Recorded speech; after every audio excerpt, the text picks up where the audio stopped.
Assalamualaikum warahmatullahi wabarakatuh. Para kadang, para bapak ibu yang berminat memelihara rusa atau kijang, ini ada sedikit informasi tentang pemeliharaan kijang atau rusa. Rusa ini adalah hewan liar. Dia itu biasa hidup berkoloni, berkelompok. Tetapi hewan ini sangat peka, mudah stres. Jadi tidak bisa dipegang seperti kambing gitu. Memang kalau dikasih makan ada batas pagar, dia nampak jinak. Tapi kalau dipegang, kita masuk, itu tidak jinak lagi. Bahkan sangat sulit kalau sudah lepas dari kandang, kita mau menangkap sangat kesulitan. Jadi hewan ini hewan koloni tetapi sangat peka karena liar. Untuk memindahkan kijang pun tidak mudah, jadi kita beri perangkap ya, seperti kandang besar, dia masuk udah tutup. Dan untuk memindahkan kijang ke tempat lain, ini perangkapnya harus ditutup rapat sehingga kijang itu tidak tahu kalau dibawa pergi. Baru dilepas secara perlahan-lahan, dan ini memang perlu kehati-hatian. Ada beberapa hal yang perlu diperhatikan untuk memelihara kijang ini. Yang pertama, kijang ini kalau misalnya sakit, itu tidak mudah dengan model disuntik karena sangat sulit dipegang. Jadi lebih baik lewat oral atau lewat minuman, itu baru kijang lebih aman.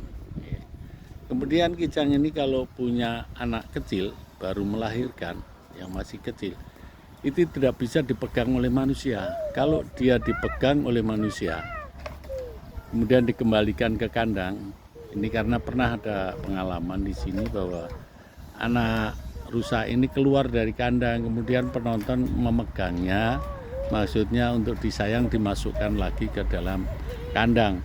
Ternyata apa yang terjadi, induknya tidak mau lagi menyusui.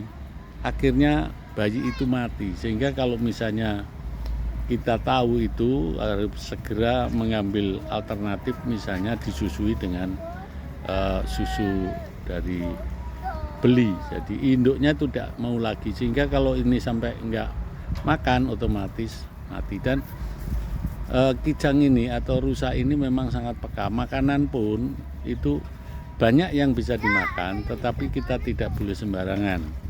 Jadi sebangsa rumput ini memang banyak, buah-buahan banyak yang mau, tetapi diharapkan tidak memberi makan yang banyak mengandung lemak atau karbohidrat.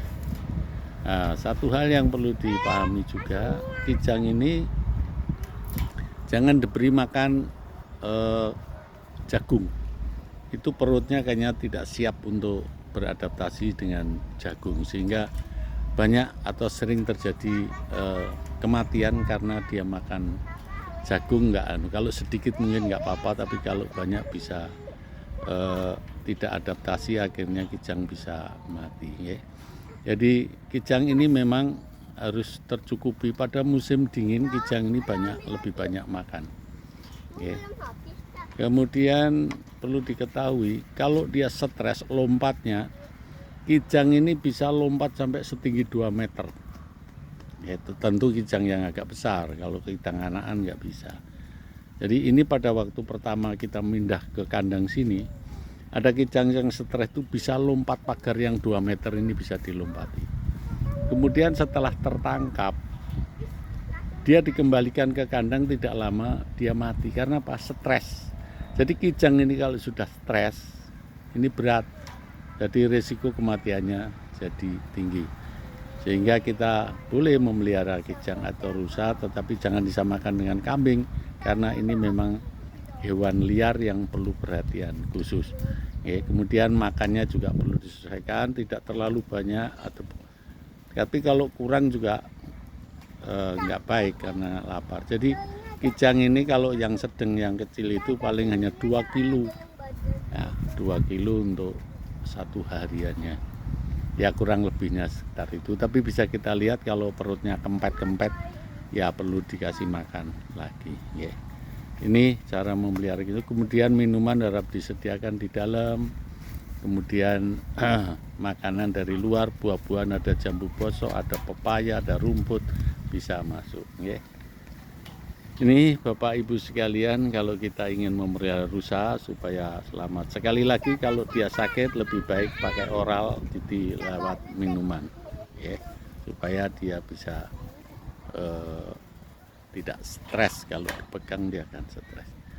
Oke, terima kasih Bapak Ibu sekalian, semoga bermanfaat. Wassalamualaikum warahmatullahi wabarakatuh.